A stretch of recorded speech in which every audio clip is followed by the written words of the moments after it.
Welcome back. I'm Checker Finn with the Fordham Institute. Pleased once again that everybody is here. We had two terrific openers, thanks to Stan Heffner and Mike Cohen, both of whom are going to join us up here after they have a little bit of refreshment and in time for the audience participation part. The slides that a lot of people were frantically trying to read, copy, or take notes from will be on the Fordham website, among other places, by the end of today. That's www.edexcellence, one word, edexcellence.net. If you want to get Mike's slides, which I suspect a lot of people want, and Stan's, which I suspect a lot of people want. So take back for your friends and colleagues. And we're grateful to them, and we are grateful for a terrific panel that is going to first take some questions from me, and then we're going to open it up to all of you with Stan and Mike back up here. We have two distinguished local superintendents from Cleveland and Reynoldsburg. We have the chair of the State Board of Education, and we have the Ohio Federation of Teachers. Thank you for coming, Deb Tully. And everybody's bios are in the folder, so I am not going to summarize or read them. I'm going to instead plunge right in. We're going to start in the order that is in the folder, which is to say we're going to start with Steve Dackin. And what I want to know from you, Steve, and we're going to keep everybody concise, no windy addresses during this part of the program. Steve, how is Reynoldsburg preparing for the Common Core, particularly your teachers? Well, Chester, that's going to be a challenge for you to keep me brief. That's just you wait. First of all, I have to say this: I have really great principals and teachers. I know superintendents sometimes say those things, but in Reynoldsburg, I really, really mean it. We began this journey with respect to the Common Core 3 years ago when we started our own alignment at high school. We had the good fortune of passing a bond issue and building a second high school facility. And that caused us to rethink how we educate high school age youth. And so we created an academy structure. But then we focused on, so what are we going to teach them? And so we adopted the ACT Quality Core at the time and moved forward with that as kind of our roadmap. And then, so since that point in time, as the Common Core has come on board, we've done a kind of a crosswalk between the ACT Quality Core and the Common Core. And what we found is there's an awful lot that are similar. But in some cases, there's differences. And the Common Core appears to us to be every bit as rigorous as the AC Quality Core, and in some cases more. And so for us, it's really about identifying the content. But more importantly for us, it's not just about content, because that sets the expectations, as we've heard earlier from our two previous speakers today. But also important, we simultaneously adopted an instructional framework focused on the rigor and relevance framework. And for us, the center of that framework was a commitment to problem-based learning as we think that how best we're going to get kids to be able to synthesize and analyze and then apply what they've just learned. And so we started at the high school with that, and we've done some gap analysis at the elementary and middle school level. We've implemented K1. We've implemented the standards this year. We are planning to implement the standards, Common Core standards in grades K2 in grades 3 through 8 next year. But we got a little ahead of the game because we also have a K4 STEM elementary school and a 9 through 12 STEM high school, and we're planning to implement a 5 through 8 STEM middle school next school year. And with the STEM pieces, we've already implemented the Common Core. So our learning maps have been completely revised and reflect Common Core standards K4 at our STEM elementary and our 9 through 12 high school. But those are just some of your schools. Just STEM is just some of our schools, but K2, all our elementaries, and then as we do 3 through 8 next school year will be fully implemented at the end of next school year. So fully implemented sounds very ambitious and very confident.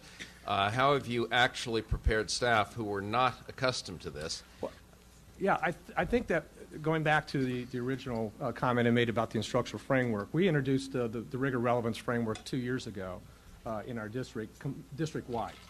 And so all of our professional development, the time that we set aside to a myriad of opportunities for our teachers to engage each other in that practice, we've done using that framework. And so lesson designs, unit planning, all those things have been done with the rigor relevance framework in mind. And so we think we've got a pretty good start. I will tell you there's anxiety. And I think the anxiety isn't so much about a concern about their inability to do it. The anxiety is to make sure that students learn what they need to learn. And when you have a caring group of professionals that, like I'm blessed to have, that's their anxiety.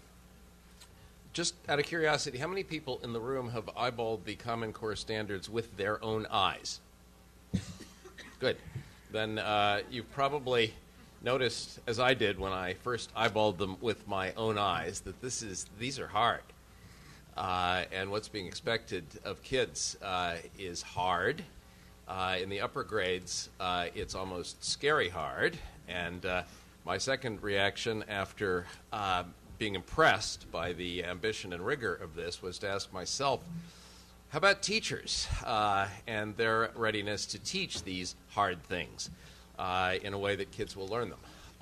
So this is so Eric, you've got one or two things going on in Cleveland, I've heard, and you and the mayor have an ambitious makeover plan for the entire school system. How are you feeding the Common Core into the overall makeover plan? Well, I would say that one of the key ingredients of thinking about our future in education in Cleveland and in our state is Common Core, and then aligning it to instructional practices that are most likely to deliver Common Core. And so there is a heavy emphasis on college, career, and workforce readiness in the planning that we've been working on. And in the heart of that is readiness around Common Core curriculum and around shifting instruction to problem-based learning and using a lot of academic technologies that put the tools kids will likely use or are available for their use in their hands now, so that they're actually using modern tools to be thinking about how they interact with content, what content they're accessing, and how they're using that content in the classroom setting. I want to say a word about staff again, as in terms of preparing your teaching staff and your instructional leadership staff for this ambitious lift. Sure. So in Cleveland, we were fortunate to get a Gates grant 1 year prior to the Race to the Top work, and so we are about a year ahead of a lot of our peers. We're one of 6 districts in the country that got an opportunity to pilot Common Core work. We started with readiness events where we actually brought teachers in on several Saturdays, teachers and leaders, and actually cracked open the spine, looked at the Common Core, looked at how they're similar and different from Ohio's current standards, and then actually got a lot of feedback from teachers and leaders on our readiness and our lack of readiness at the district, school, and classroom level. And that's driven a lot of the work that we've done since then.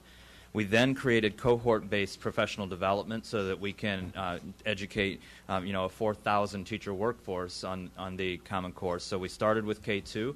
We spent all of last year in cohort-based professional development for our K2 teachers. Those teachers have launched the first iteration of Common Core work in their classrooms this year and have redesigned our scope and sequence curriculum against that.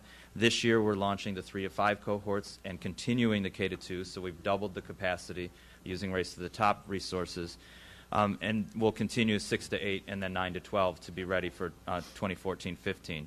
We also identified a Common Core teacher champion in each of our 87 pre-K to 8 school buildings who get additional professional development and are the day-to-day contact problem solvers, so that as teachers are trying to implement the things that they've learned, that they're able to go to that Common Core champion who has access to our district leadership, who then reaches out across the state and national network.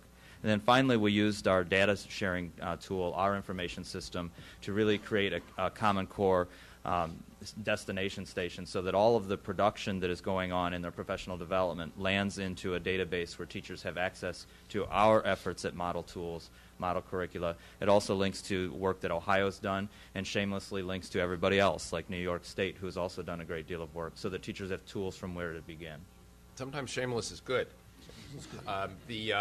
You said launched, and you're obviously working in this grade accumulation process, much as Steve described.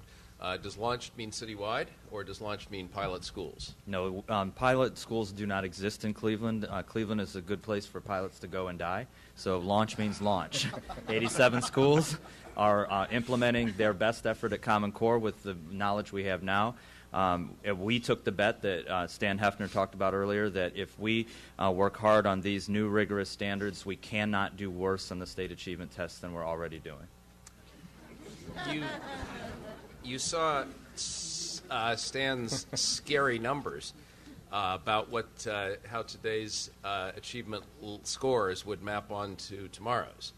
I expect that for disadvantaged kids, these numbers may get even scarier. I assume you're anticipating and preparing for that. Well, yeah, and I said that tongue in cheek, but I mean it. We know we have to get better, and we know we have to get better on the current standards. And so for us, it actually is an advantage to be able to start out of this ahead of everybody else and say, look, we're not going to become an excellent rated district next year from an academic watch district this year on the current report card, so let's get really serious about changing this educational system, giving our teachers and leaders the tools they need so that they have a good opportunity to really take our youngsters, when they come into our system, through a rigorous problem-based experience that's going to deliver a much deeper understanding of some core content. And the content standards, both these and the enhanced Common Core that Ohio's launched, really give us good tools to do that. Okay, Debbie, Yes. what are you worried about from the state level? What's the most challenging parts of this from the state level? You heard Stan describe what the department is working on. You've heard two pretty capable local school leaders describe what they're doing in their districts. I have no idea how representative they may be of all of Ohio's district leaders, but what keeps you awake at night worrying? Well, I have to admit one thing, that the dinner conversation last night that Mike was referring to about we're waiting to see what the test looks like, it came from me. And that is because I went to a school board meeting on one of my local school boards and asked the curriculum director flat out, I do hope that you are beginning to implement the Common Core standards. And her response to me was, we're waiting to see what the test looks like. And I was horrified. So that was the reason for my question. Please don't wait. We're hoping that you are implementing it. I think Stan had stressed that. I can't stress that enough. Begin with the K-2, and hopefully you are doing that throughout. In answer to your question, we are ensuring that we have the financial and the human capacity to provide the necessary resources and support to be able to transition to the new standards and assessments and engage all stakeholders across Ohio. We are working diligently to meet the challenge by streamlining efforts to be more cost-effective, as you are, and by working collaboratively with partners within and across states on implementation efforts such as our communication outreach, resources, assessments, and professional development. We're working very hard to make this go right for us. And what keeps you awake at night worrying, other than the possibility that people may be waiting for the test? Well, probably the funding that we need, the resources that you are going to need to be able to implement this. I think those will be the biggest challenges for us. Okay. Deb, how has this now percolated through the ranks of Ohio's teachers, both not just the phrase Common Core, but the reality of what it is going to entail? Or are there a lot of people still waiting to be messaged on this? Well, I think part of the problem is there's a lot of inconsistency across the state right now. And so while there are people that are really taking advantage of being part of Race to the Top and having the resources that they're available to them to be able to really dive into this, like what Eric described is really kind of looked at as a national model on how to roll out the Common Core standards. But you also, and I think the difference comes in between resource districts and those that are not resourced. And so when you have a district that has a superintendent who also serves as the principal of a building and there is no curriculum development person, then you are really looking at a situation where it's very difficult for everybody to get the news at a level that helps them to function. and help roll out these standards in a way that's going to be productive. The idea that anybody would be saying that they're waiting for to see what the tests look like scares me, because what it tells me is that what you're going to be doing is going back to business as usual. You're going to see a test, you're going to develop some kind of a pacing guide, and you are going to then make sure these kids fit into their little boxes in order to pass that assessment. That is not what the Common Core is about. And so we're going to really have to work to make sure that people understand that. And is the OFT communicating this statewide to its members and to teachers who are not its members? Yes, OFT is doing a lot of work to communicate this in terms of, we consider that we have sort of a national, local, state partnership with the American Federation of Teachers, and we're bringing all of those resources to bear in order to try to bring awareness and then bring some specific activities, helping people to be able to understand what it means to dig into the Common Core, providing opportunities at our conventions and our conferences to give information out that needs to be given.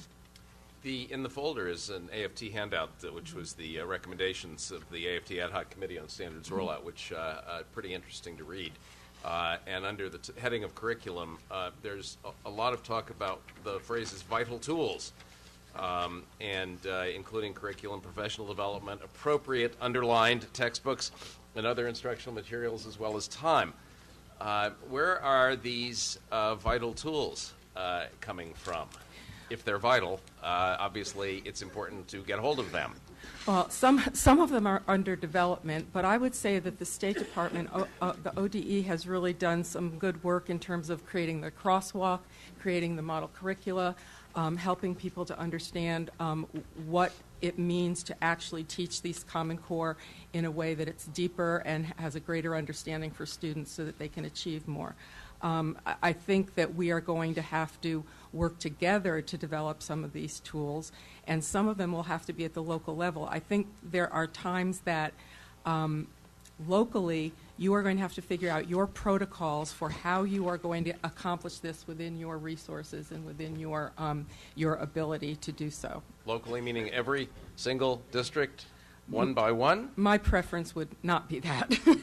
I feel this is so important that we should be doing things as unified as possible, and that's why I think it's important for the state to actually have a protocol that would explain how to implement these step by step. What does it really mean to implement this Common Core? Eric has we've actually had conferences where we've had Cleveland come and talk to our members in order to understand what they're doing so they can maybe localize what they do, the steps that they've taken for their in their own capacity.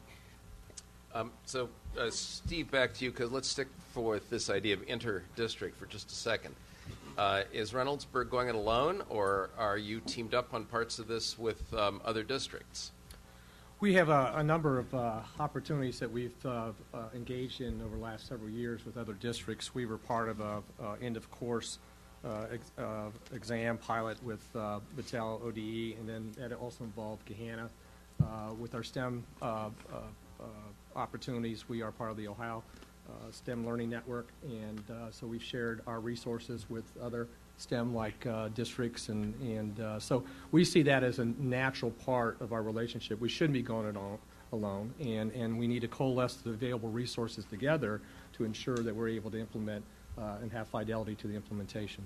Is this a sort of regional thing, neighboring districts, or are you reaching across the state? Right now, in our particular case, it's been more localized, but we would certainly welcome the opportunity to reach across the state with my good friend Eric.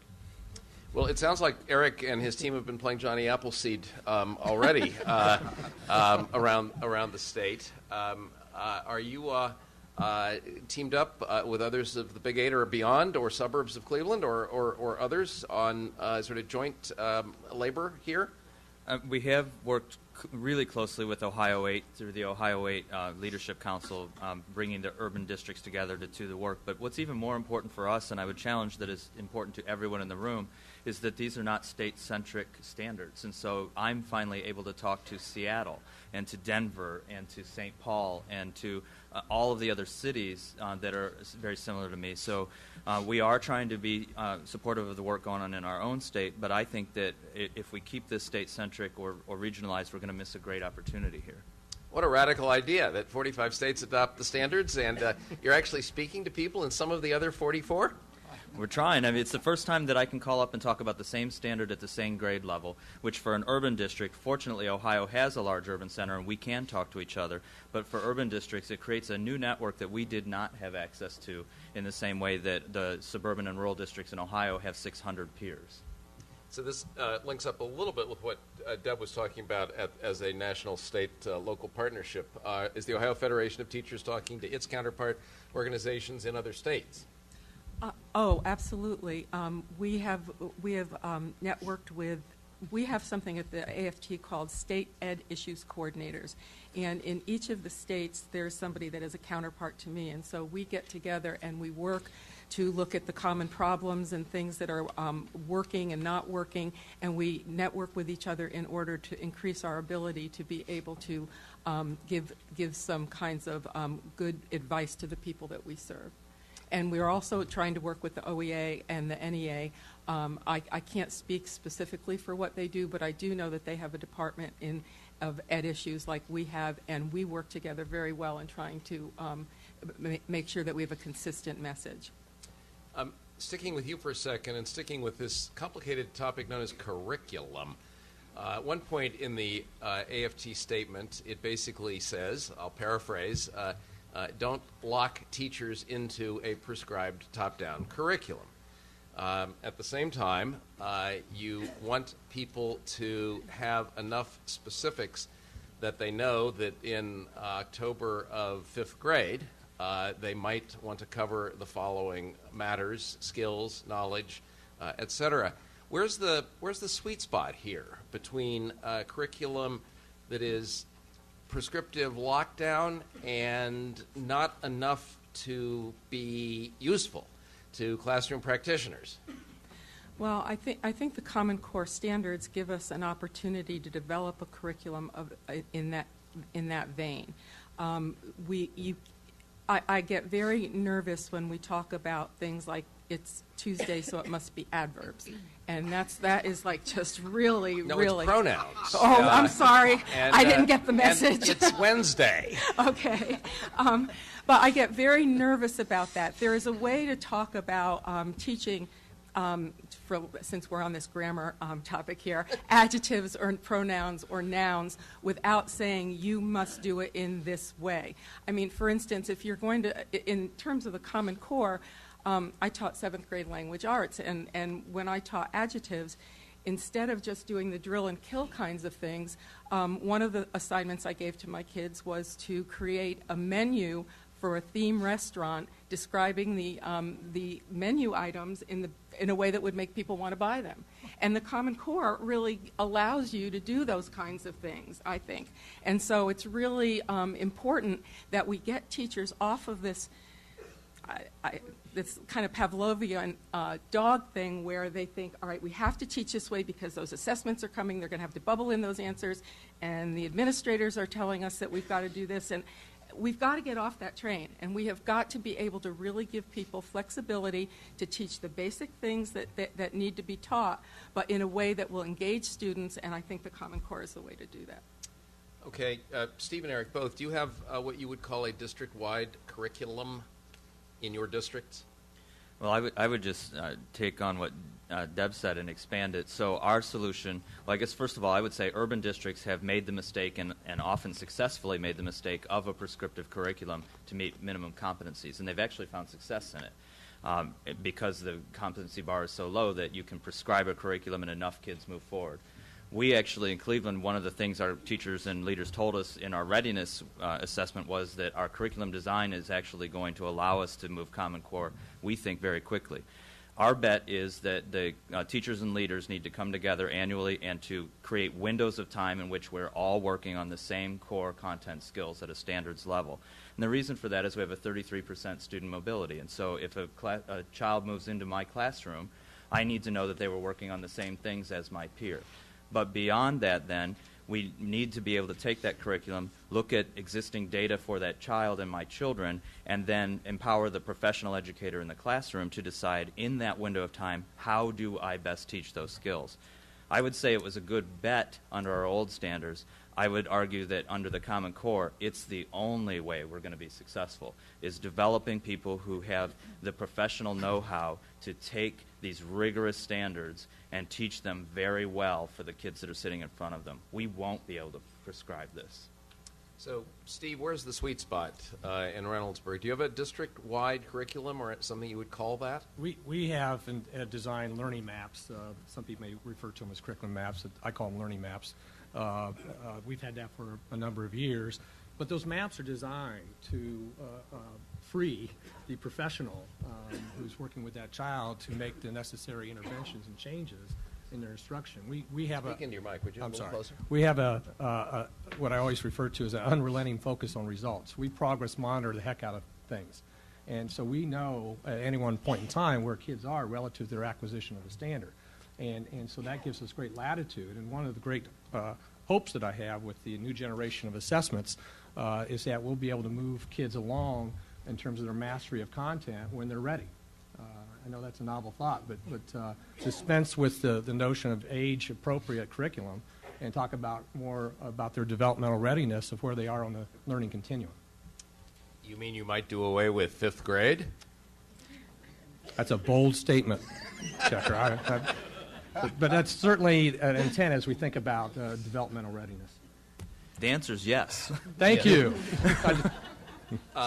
I'm actually personally all for that, but are parents ready for that? For being told that their kid is I not a don't, 5th grader? I don't know that parents are ready for that. That's part of that other conversation about the results and maybe a higher failure rate and so forth. But speaking of failure rates, Mike Cohen, you got to join us up here at some point. Isn't that your cue? On your way up, though, I want to go back to Stan. On this, there have been a couple of references to a statewide model curriculum. Can you say a bit about what that is and what is its state of play vis-a-vis the Common Core and what people are supposed to do with it? Sure. So we have 700. We have 774 of these model curricula currently posted at the ODE website. So they are all web-based.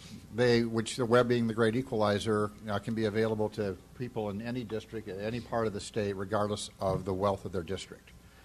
The model curricula are basically behind the content standards. So you go to the web, you click on, you find the math standards, for example. Once you click on those, behind each of the components of the math standards, you'll find the model curricula. They are intended to be exemplars, simply to illustrate what we mean by the content standard and to give concrete examples.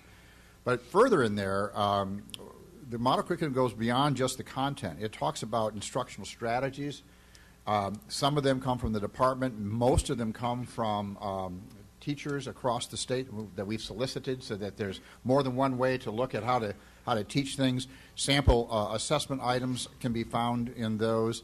Common misunderstandings that teachers should look for in children as they do formative and diagnostic assessments related to the lesson.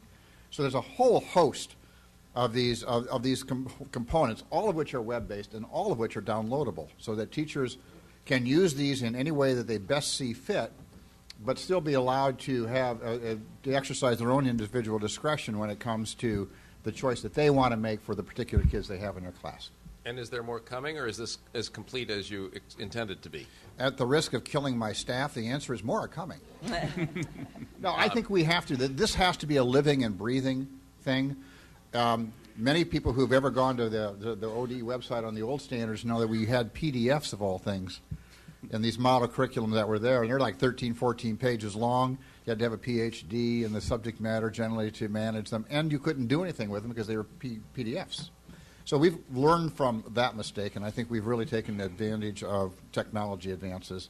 So the last thing I will tell you is we don't want to be the ones who provide this information. We are still soliciting, and we will jury a process, but we want Ohio's best teachers talking to all of Ohio's teachers and giving us the benefit of their great thinking, because as I've always said, if the faculty only knew what the faculty knew. So, Deb, are the 700 and how many did you say, Stan, on the 774 to date. All right.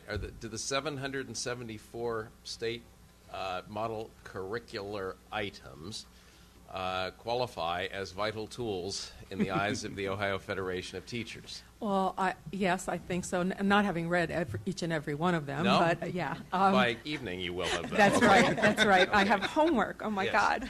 God. No.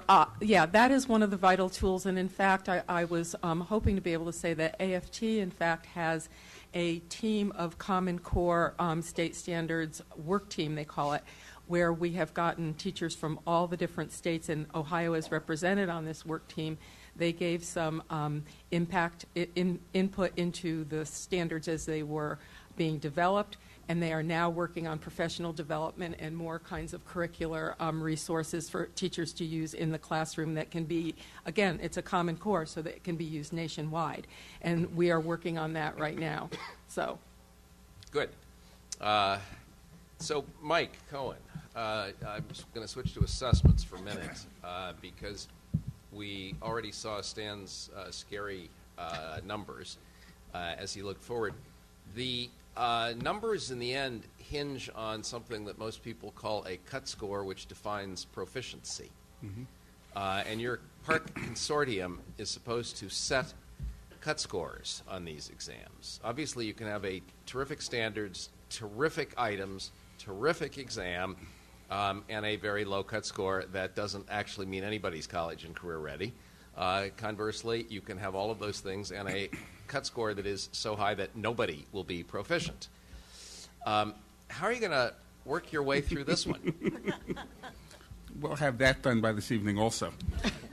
Well, you know, the best way I can answer that is to describe to you a process that Achieve used a number of years ago with an end-of-course exam in Algebra 2 that a number of states were involved in, including Ohio, and Stan was deeply involved in that.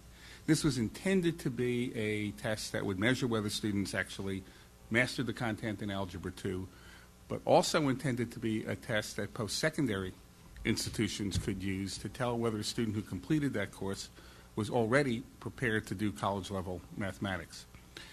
And so, generally speaking, when you set cut scores, you get a committee of curriculum specialists and teachers together to basically make a judgment call, right, about where should we set the bar here. And they look at how many items kids got correct, and they try to figure out what would be both appropriate and manageable here to simplify it. We did something very different in this process. To set the cut score, we first of all had an advisory committee that was made up both of high school teachers and curriculum specialists and math faculty and post-secondary systems. Here's some of the data we looked at. First of all, we looked at the course itself, and we compared it to high school math standards in high-performing countries to make sure we were internationally benchmarked.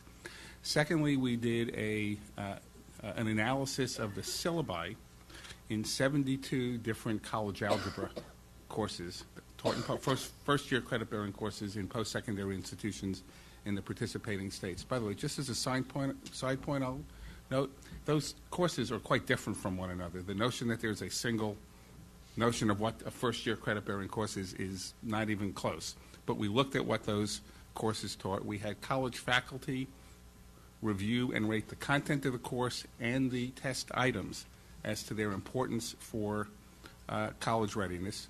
We were able to compare the scores of students who took the test with their scores on their state exit exam, on the ACT, on the SAT, on Compass and AccuPlacer. We had a number of institutions that actually gave first-year freshmen the test to take at the same time they took their placement test. And then we could see how well they performed in their high school, in their first-year credit-bearing course. We had all of that data, right? And this advisory committee worked through it step by step by step, and gradually, as they looked at more and more of the data, their judgment about where a cut score would be set converged.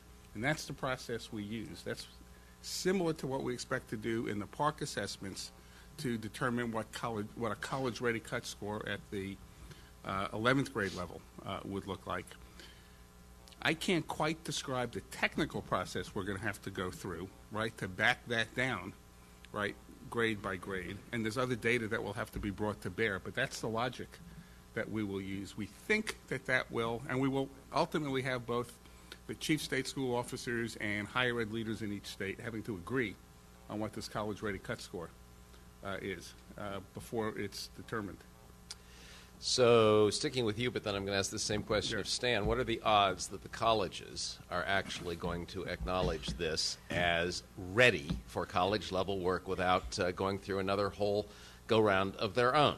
So, I'm reasonably confident of that in Park. Now, I'll tell you why. Because since Park was formed, we have devoted a substantial amount of time and resources to convening campus leaders, system leaders, and college faculty together in all of the states to talk about the Common Core, to talk about what's most important to them, to get advice on what the high school assessment content ought to be. They will be involved similarly in every step of the way. So when I gave you a litany of the kind of evidence that we use to set the cut score. We will come up with something similar to that, but we will derive that by conversations with the appropriate higher ed folks in every one of the states so that they will own the evidence that's being used. They will form part of the advisory committee. They will be involved in making the determination about the cut score. We hope they'll feel like they're on the hook after that. So, quick answer to this one. Is there going to be one cut score, or is there going to be something like basic, proficient, and advanced? Multiple cut scores? Well, I think some of this is still to be determined, but I would expect that if you look at any given grade level, there will probably be four different performance levels, one of which will be college ready or on track to college ready, and there'll probably be one higher and two lower, and we are having fairly vigorous debates now about what those should be called. I will just tell you, one of the things that we notice about most testing programs now is that many students are told each year that they didn't meet the standards. But they're never told what standards they did meet. And so right now you can go through K to 12, right, knowing every year with confidence that you didn't meet the standards for that grade level. No one ever tells you whether you finally met last year's grade level standard. So we are trying to figure out how to do this standard setting in a way that actually provides more useful information. But I expect there'll be four of those levels. Four levels. Yeah, that's what not final, but that's what I would expect. So, Stan, are you comfortable with the prospect that Ohio and Massachusetts and Florida will be using the same cut scores on the same assessments? Well, if set properly, I do, because we want to be able to show comparisons. We want to be able to look at each other's estates with apples-to-apples equality to determine whether or not there are lessons we can learn that maybe one state is getting better scores or better results from some process or some policy they've implemented that we haven't, and vice versa. So when you have equal data, you have better opportunity to make use of that data to make better informed decisions. So I do think that that's critical. I just want to add one other thing, and because I have to give credit to Melissa Cardenas here from the Board of Regents. In Ohio, the Board of Regents has a document called its Expectations for Learning. So it is the list of what things that kids need to know and college students need to know and be able to do to be put in a first-year credit-bearing course. We have crosswalked that with the learner outcomes of the Common Core standards. And so I think that last crosswalk, Melissa, it's in the campuses, it's still being reviewed by faculty senates. But we're going to be taking that as an agenda across the state starting in the spring, and over the next 3 years, we're asking high school teachers in English and mathematics to bring their course books, and we're asking first-year college professors to bring their course syllabi, and we want to have a discussion that says, are you in fact aligned properly, not only to these outcomes and the Board of Regents' expectations, but we ought to learn from Tech Prep that if you've got a sequenced progression of learning that follows the learning progressions in the Common Core standards, 8, 9, 10, 11, 12, and first year, the likelihood that you're going to serve your students better and make them more likely to be successful in college will increase exponentially. So I'm very excited about the positive relationships we have with the Board of Regents and the work that we're doing. Does that mean you are confident that a young person coming out of an Ohio public high school with an Ohio diploma is going to be taken by Wright State or Kent State or Cleveland State without remediation into a credit-bearing course? Our goal will be to make sure that in the placement decisions that we have put enough validity and reliability studies into informing the work of the standard setting such that colleges and universities will in fact honor that as yet in no different form than they might other measures that are taken for the purposes of placement. Where it might get tricky, we haven't completely crossed that bridge, is when you get into STEM intending coursework. There may be, for some to start more advanced kind of things, we still have those discussions to undertake. Okay. Yes. I want to highlight another tricky component of your question, if I might. Yes, please. Okay. And I don't know whether you intended this or not, but you said when a student who has a diploma, will it all be honored by? Yes.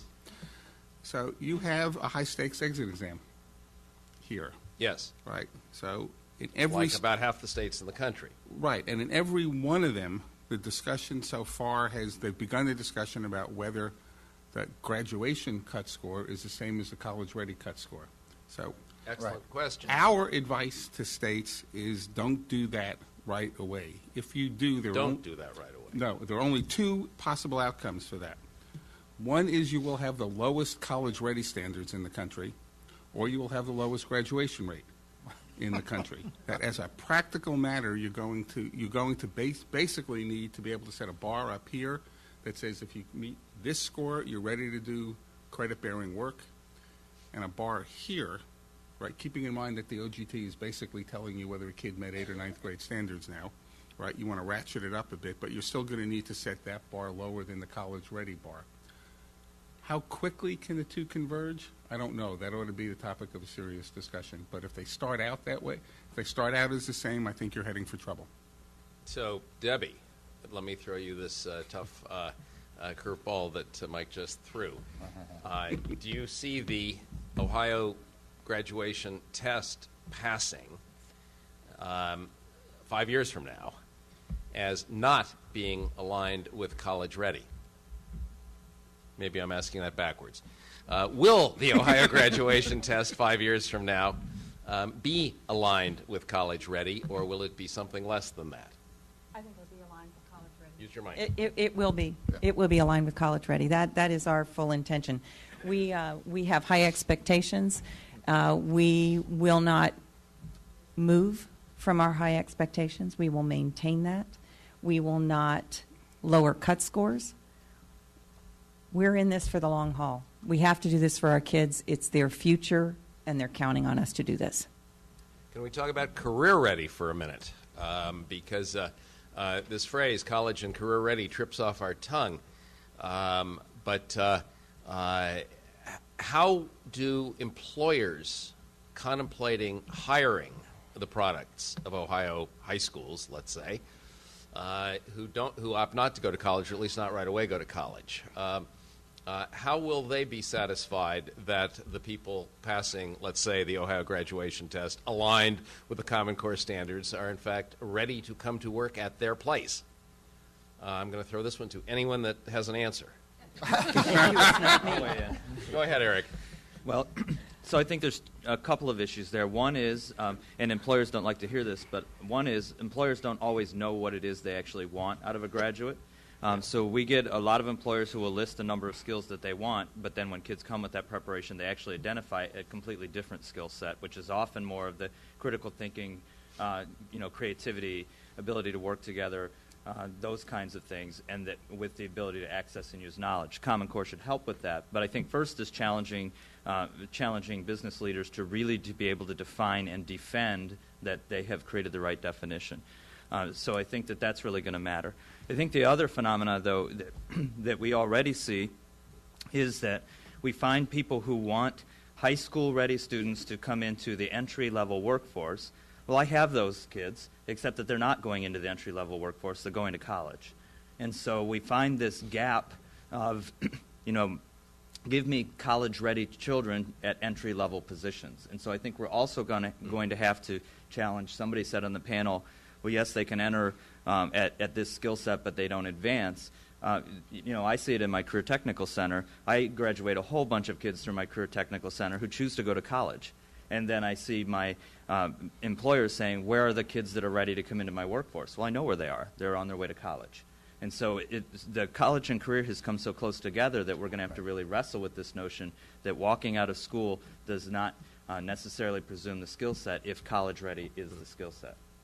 Interesting. Good. Debbie, back to you with a different curveball.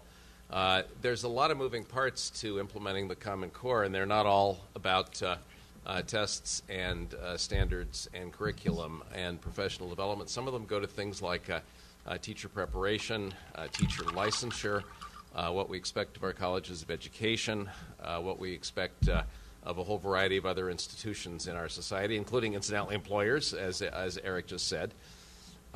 Is the State Board, or you yourself, gearing up to tackle these important ancillary parts of the education system?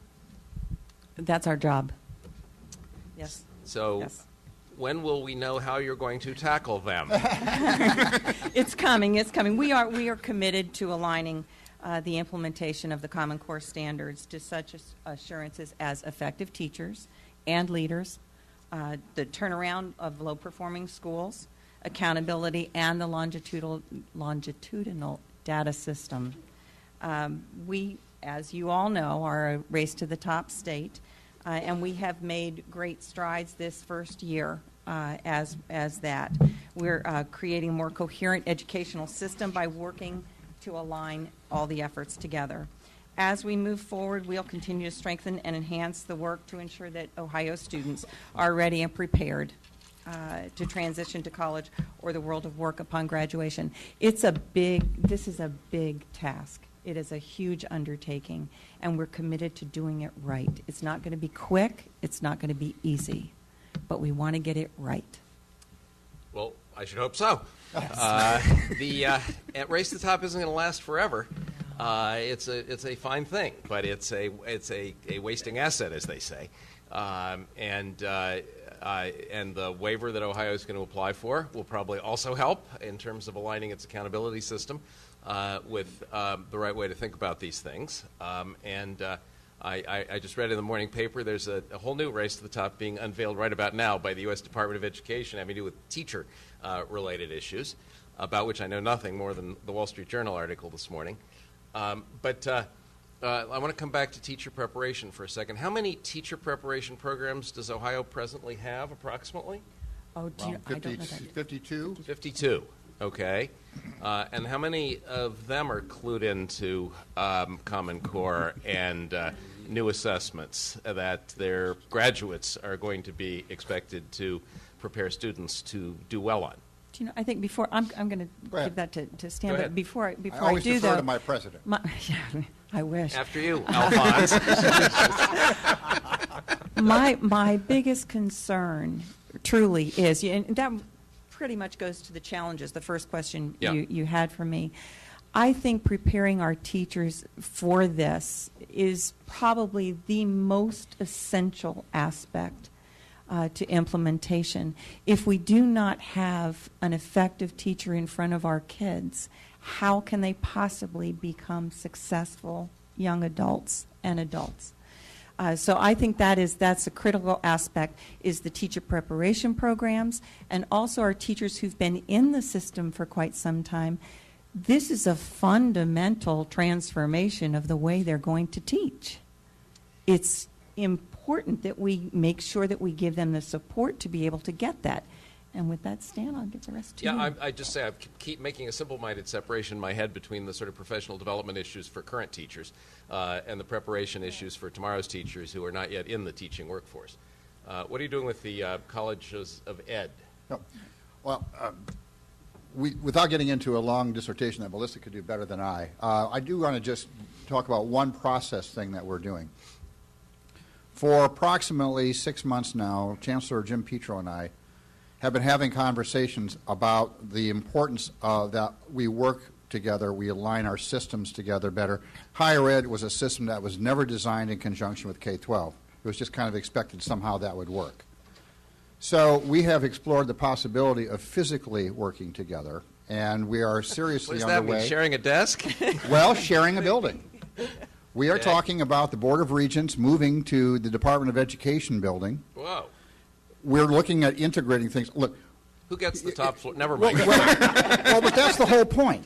It is so it's arcane thinking to believe that you have to have a single board to govern things. I got news for the world. If we got rid of the Board of Regents tomorrow, college presidents are still going to work their alumni associations. It's just going to be the way it is. But what if we actually got past ourselves, got past, who has what turf? And when the Regents folks come over, what would happen? What would be so horrible that next to the people in the ODE who do teacher licensure sit the people in Board of Regents who do teacher preparation programs? What if they actually sat down and talked with each other and worked collaboratively?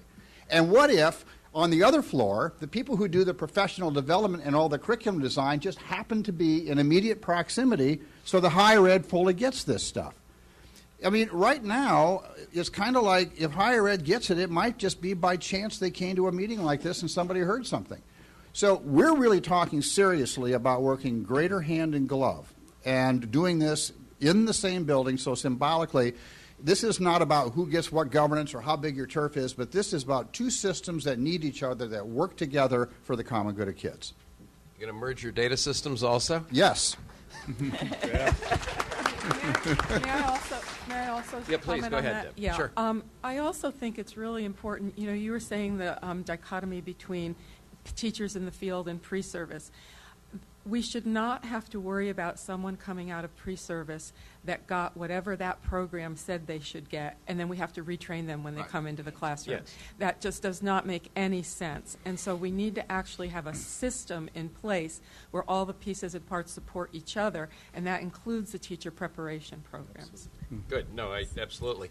Can we talk for a little while about the rest of the curriculum? This is a Common Core conversation, so it is necessarily focused on English language, arts, and math. But are we marginalizing science, history, art, health, and foreign languages? I could continue on with the list.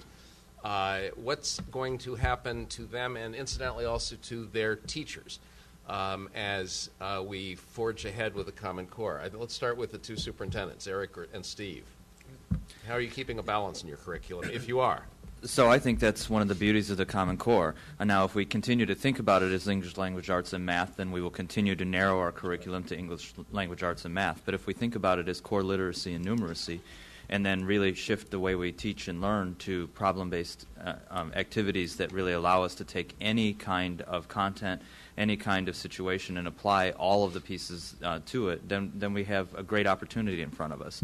So I was in one of my high schools just a couple of weeks ago where students were furiously working on creating a puzzle as part of their arts class, and the prompt for the students was that the puzzle needed to be a puzzle maze that had 3 levels of difficulty, could accommodate multiple players, had a perimeter of 258 inches, and had an area of 572 square inches.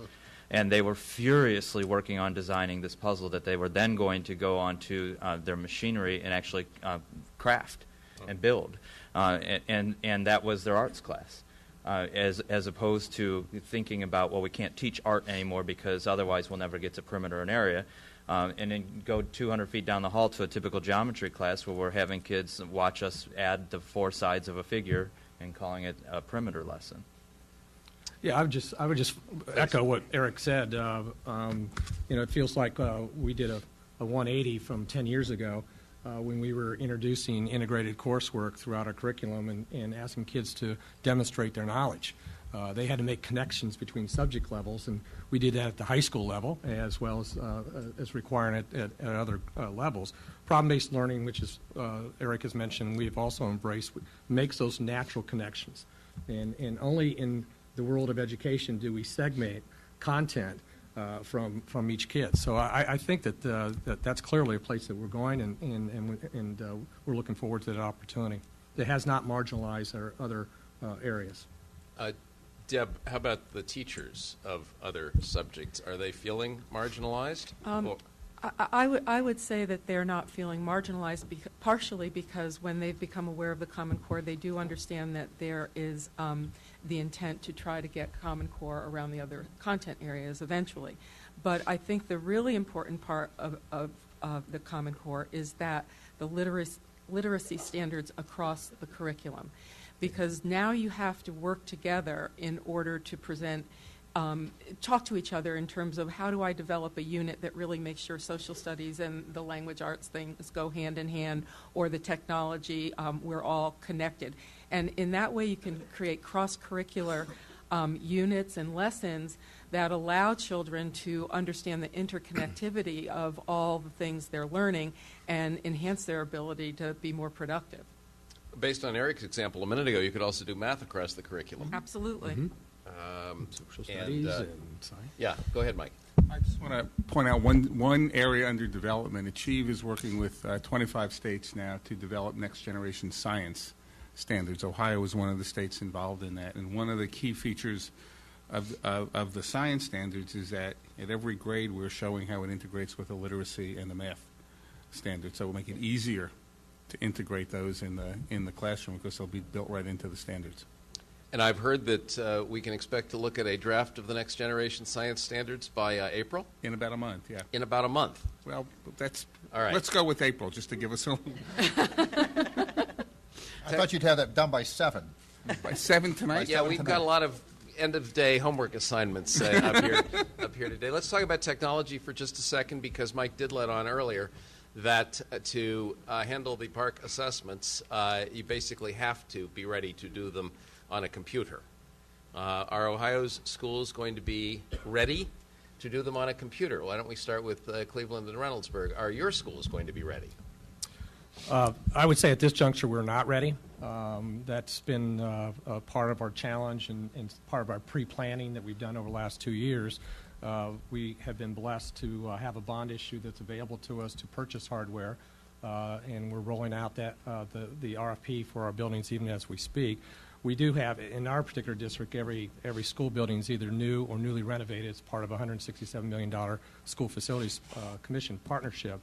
So we have smart boards in every classroom, or we will have smart boards in every classroom and base level technology. We concentrate on our infrastructure first. So we have appropriate bandwidth. We are wireless in all our buildings, so we will have the infrastructure in place. The hardware, whether we can use mobile devices or some other device 3 years from now that we don't know about, is one of our greatest challenges. How about Cleveland? Well, yeah, I would echo a lot of what Steve said. I mean, I desperately hope we're not focusing on the computer. Those things are outdated. I mean, I hope we're focusing on apps and on tablets and on Nook e-readers and things that I can actually put in my kids' hands and that my kids use on a routine basis. If it's focused on the computers, we'll get it done. We figured out how to do assessment in our district, adaptive assessments in our district, but it's going to mean a lot of shuttling kids through a few working units as opposed to taking advantage of the PDA that's in their hand with the unlimited data plan and their ability to access technology on the fly. So will we be ready? We have to be, and we will be. But I hope that we are all thinking forward and not thinking about the tools that are in front of us today. So, Mike, are we going to be able to take a park assessment on a smartphone? Not so sure about a smartphone, but certainly an iPad or a tablet like that. I mean, there are some issues about screen size and the like that are important for assessment, but meant computer generically. Don't think about laptops and desktops. So what about, Stan, what about southeastern Ohio? Are they going to have the bandwidth and the hardware? Well, we're in the process right now. I know the survey for Park is being organized out of the state of Indiana. Mm-hmm. We're a part of that, and we are working with ETech to do the capacity work. But I would make this argument. Part of what's nice about the online is that you have artificial intelligence that can do a lot of the scoring. That reduces the overall cost. We estimate the reduction in the scoring cost of the state of Ohio by going to Park will be in the neighborhood of 40%. That savings should be reinvested into making sure that the capacity does in fact exist so that the state can move forward with more reliable scoring, higher quality at lower cost. So by savings, you mean versus today's testing regimen? Versus the purchase, because you pay for a lot of people to do the scoring. And some other machines, it's kind of a complicated blend of things. But just by comparing the two methodologies, we can actually do better at less cost if we make the investment properly. Are you talking about the whole suite of park assessments, and not just the end-of-year summative kind? In other words, you've got several points in the year when you're going to have assessments available. Right. I'm not sure how those cost out, but are you talking about the whole batch? All of the online parts are going to be more cost effective. I think we're having discussions about the performance test. I don't think that's a resolved matter yet. But I will show you my bias. I'm still a fan of letting teachers have personal responsibility for grading at least a portion of their students' work. Because if you can't trust them to do that, you can't trust them to have a grade book. So some people say, well, that'll be a conflict of interest because the test scores are going to be a part of their evaluation. Well, we have ways to do inter-rater reliability. We have ways to check on the veracity of the scoring.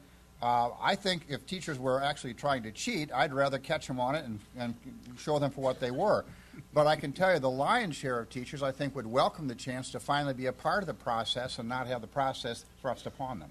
So, and that wouldn't cost anything because you're already paying for them. Mike, do the performance tests, performance assessments need to be scored by human beings? Well, that's a pretty, as you can tell from Stan's comment, that's a pretty active line of discussion now and not necessarily an area of clear-cut agreement. We'll make a couple of comments. Okay. One is there are differences of views between Stan and some of his colleagues about whether classroom teachers ought to be able to score the work of their own students, and I think that's just right. a discussion debate that's going to go on. Secondly, we are looking at the extent to which essays in particular can be validly and reliably scored by artificial intelligence. We're not convinced that what's out there now, right, can do it. But if those of you who watched the IBM computer Watson, right, play Jeopardy, it turns out, and we've talked to the IBM scientists about this, it turns out that Watson is able to understand natural language, right, and does that by basically searching, enormous databases for words and word combinations that it ultimately understands, right, in order to understand what the prompt is and what a response would be. That is not unlike scoring an essay in which students have to read a text or two as opposed to everything on the internet. Answer a question by drawing on evidence from the text to make a logical, coherent argument. The gap between what Watson can do now and what's needed to score these tests is not enormous. Whether we can get that gap closed the first year that the tests are given or whether that's got to take some time in the future, we're still trying to figure that out. And whether people will accept it or not. I mean, there's a social dimension to this and there's sort of a technical dimension to this, but that's at least what we're looking at as we go forward. And if you have a computer scored, you can also have a teacher scored. One could check on the other, which will resolve some of the issues that Stan's colleagues are concerned about. So this is a pretty dynamic discussion right now. And Checker, I just wanted to point out that we could resolve these issues a lot quicker if they would just make me king of park. Stan, you can have it. I can. Yeah, the Prime Minister's weary.